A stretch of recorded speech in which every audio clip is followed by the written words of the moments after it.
شیخ الحدیث مولانا محمد ادریس ترنگزئی شہید رحمۃ اللہ تعالی علیہ کون تھے؟ مختصر تعارف آج کی اس ویڈیو میں کرائیں گے۔ شیخ الحدیث مولانا محمد ادریس سال 1961 میں ضلع چارسدہ کے علاقے ترنگزئی میں پیدا ہوئے۔ ان کے والد محترم کا نام مولوی حکیم عبدالحق ہے اور عوام میں مناظر اسلام کے نام سے مشہور تھے۔ مولانا محمد ادریس کے دادا کا نام شیخ الحدیث مفتی شہزادہ فاضل دارالعلوم دیوبند تھے۔ وہ بھی ایک علمی شخصیت تھے اور اپنے دور کے بڑے مفتی اور شیخ الحدیث تھے۔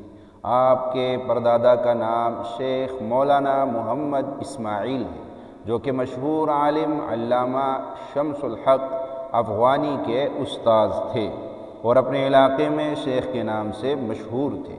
آپ عالمی شہرت یافتہ عالم دین حضرت مولانا محمد حسن جان مدنی کے داماد تھے۔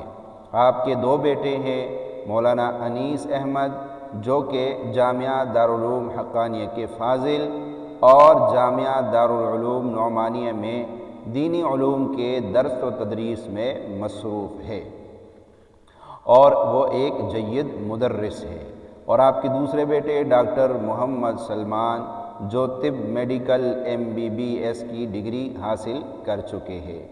جامعہ نعمانیہ اتمانزئی چارسدہ میں آپ نے 1983 میں مدرس کے طور پر اپنے فرائض ادا کرنا شروع کر دیے اور تقریباً 1997 تک یہاں دینی علوم اور فنون کا درس دیتے رہے۔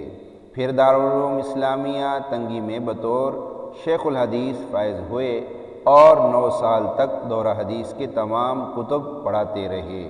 پھر وہاں سے اپنے گاؤں میں 6 سال تک صحیح البخاری، جامع ترمذی اور معطین پڑھاتے رہے اور 2013 سے تاحال دارالعلوم نعمانیہ میں شیخ الحدیث اور صدر المدرسین کے مسند پر فائز رہے اور صحیح البخاری کامل، جامع ترمذی کامل، صحیح مسلم جلد اول پڑھاتے رہے۔